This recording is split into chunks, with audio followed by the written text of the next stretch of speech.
గం గణపతి నమః శ్రీమాత్రే నమః శ్రీ వారాహిదేవి నమో నమః.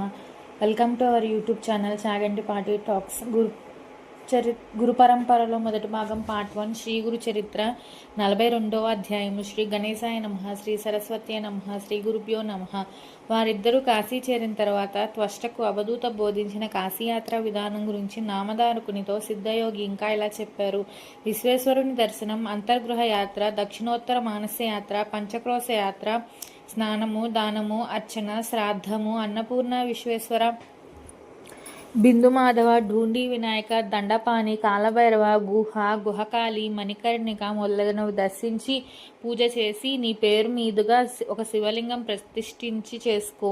ఇలా చేస్తే నీ గురుభక్తి దృఢమై ఈశ్వర సాక్షాత్కారం లభిస్తుంది కనుక నీవు నిస్సందేహంగా నీ మనసులో గురుచరణాలను స్థిరంగా నిలుపుకో అని చెప్పి రెప్పపాట్లో అవధూత అదృశ్యమయ్యారు. త్వష్ట ఆశ్చర్యచకితుడై, ఆహా,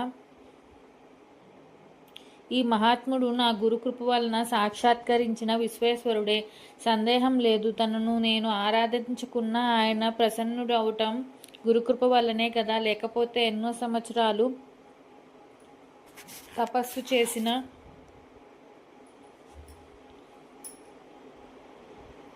ప్రసన్నుడు కాని ఈశ్వరుడు నాకెందుకు ప్రసన్నుడవుతాడు అనుకొని యథావిధిగా కాశీయాత్ర లింగ ప్రతిష్ఠ చేశాడు. అతడు ధ్యానించగానే విశ్వనాథ లింగంలో శంకరుడు దర్శనమిచ్చి వరను కోరుకోమన్నాడు.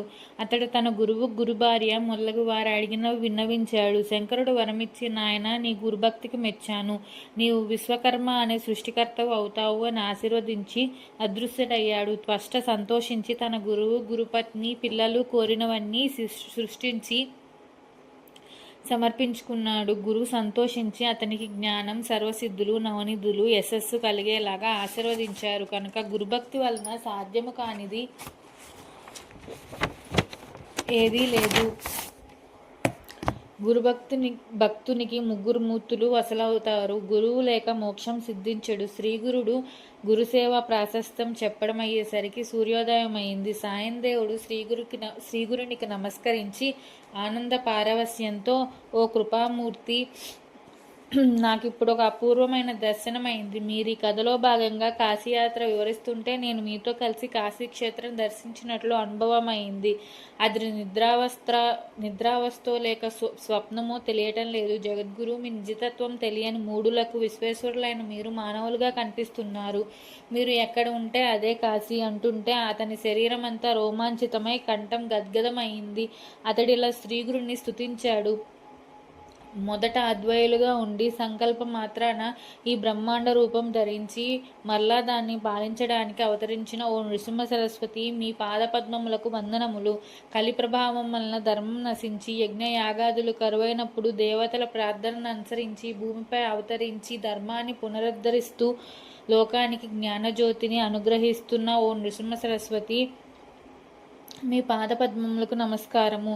సంసార సాగరంలో మునిగి ఉన్న భక్తులను తరింపజేయడానికి అవతరించి చతురార్థాశ్రమం స్వీకరించి లోకోద్ధారణ చేస్తున్న ఓ నృసింహ సరస్వతి, మీ పాదపద్మములకు నమస్కారము. స్వామి, మీ చరిత్ర చిత్రమైనది. మీ కీర్తి భూమండలమంతా వ్యాపించింది. మూగవానికి మాట్లాడే శక్తిని అనుగ్రహించారు. గుడ్డివానికి దృష్టి, గొడ్రాలకు సంతానము, ఎండుకట్టెకు ప్రాణం, విధవరాలికి సౌభాగ్యము, భక్తులకు సిరి సంపదలు ప్రసాదించారు. ఓ నృసింహ సరస్వతి, మీ పాదపద్మములకు నమస్కారము. పాపాన్ని, దారిద్ర్యాన్ని పోగొట్టి జగత్తుకు జ్ఞానజ్యోతి ప్రసాదిస్తూ కామధేనువు మరియు కల్పవృక్షాల వలె భక్తులు కోరినవన్నీ నెరవేరుస్తూ ముముక్షువులకు ముక్తిని కూడా మీరే అనుగ్రహిస్తున్నారు.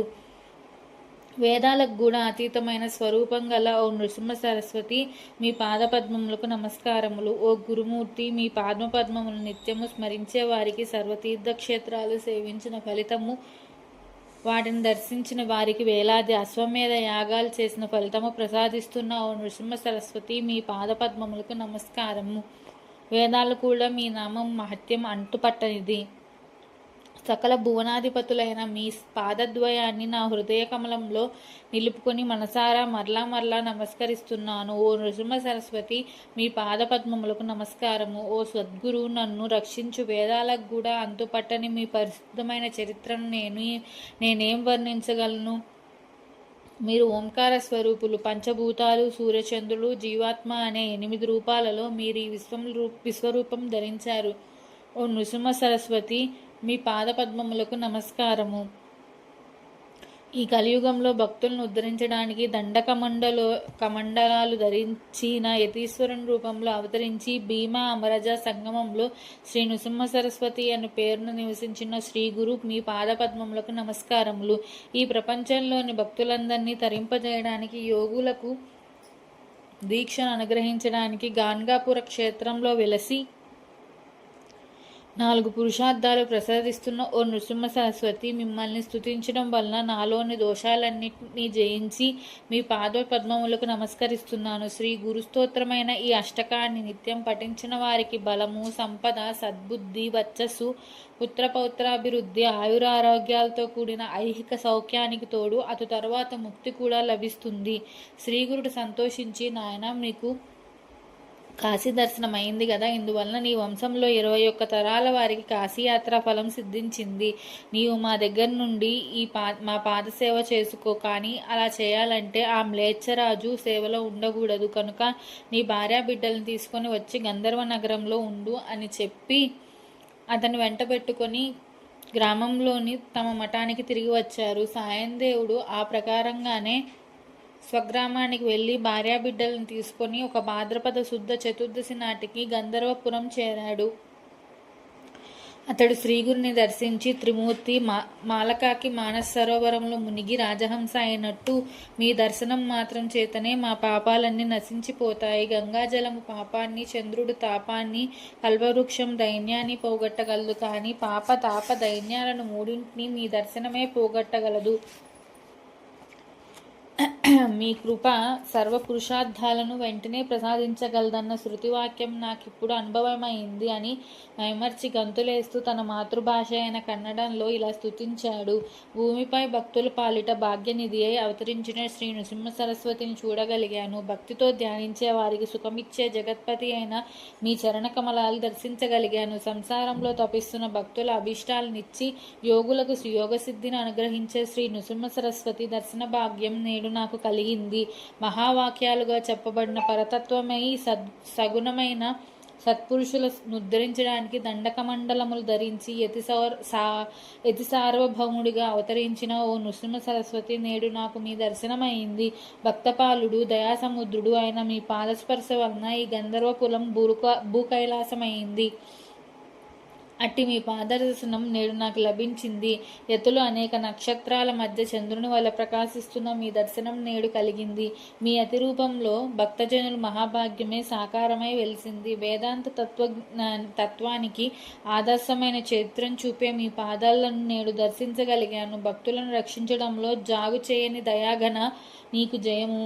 ఆనంద సముద్రుడు, గంధ పరమరాలతో శోభిల్లే యోగీజన వల్లభుడు అయిన శ్రీకృష్ణుని మీ రూపంలో దర్శిస్తున్నాను. ప్రకృతి పురుషులు అభేదాన్ని నృసింహ సరస్వతి అను పేర సార్థకమునర్చిన జగద్గురువు రూపంలో సంచరిస్తున్న మహావిష్ణువుని నేను దర్శించుకున్నాను. శ్రీగురుడు ఎంతో సంతోషించి అతని భార్యాబిడ్డలను తమ సన్నిధిలో కూర్చోబెట్టుకొని వాత్సల్యంతో వారి క్షేమ సమాచారాలు వివరించారు.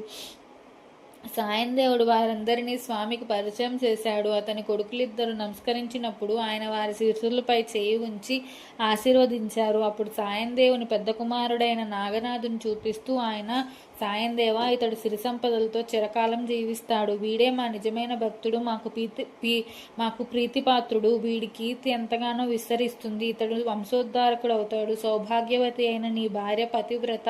మీకు ఇంకా 4 కొడుకులు కలుగుతారు. మ్లేచ్ఛుణ్ణి సేవించడం వలన ఈ పుణ్యం నశిస్తుంది గనుక నీవు అది విడిచిపెట్టి మా వద్దనే ఉండు అని చెప్పి అందుకు అతని భార్య పిల్లల్ని కూడా ఒప్పించారు. తర్వాత సాయందేవునితో, స్వామి, మొదట వీరిని తీసుకుని సంగమానికి వెళ్ళి స్నానం చేసి అశ్వత్థాన్ని పూజించుకొని రా అని చెప్పారు. ఆనాడు అనంత పద్మనాభ చతుర్దశి కనుక ఒక నది ఒడ్డున ఎందరెందరో అనంతవ్రతం చేసుకొని శ్రీగురుని దర్శించుకోవాలని గంధర్వ నగరం వస్తున్నారు. శ్రీగురుడు సాయందేవుని కూడా అనంతవ్రతం చేసుకోమని చెప్పారు. అతడు, మీరే నాకు అనంతులు, మీ పాదసేవయే నాకు అనంతవ్రతము నాకు ఇంకా వేరొక వ్రతం ఎందుకు అన్నాడు స్వామి నాయన, నీవు మా మాట విని వ్రతం చేసుకో. పూర్వము కౌండిన్యుడు అనే ఋషి ఈ వ్రతం చేసుకుని అభిష్టాలను పొందాడు. నీవు కూడా కౌండిన్యస గోత్రుడవే కనుక ఈ వ్రతం ఆచరించు అన్నారు. అప్పుడు సాయందేవుడు, స్వామి అలా అయితే ఈ వ్రత విధానమేమో మా గోత్ర ఋషి దానివల్ల ఎలా కృతార్థులయ్యారో వివరించిండని కోరాడు. శ్రీగురుడు వివరించారు. 42వ అధ్యాయం సంపూర్ణం. శ్రీ దత్తాయ గురవే నమః. శ్రీ శ్రీపాద శ్రీవల్లభాయ నమః. శ్రీ నృసింహ సరస్వత్యై నమో నమః. Please subscribe our channel. Thank you.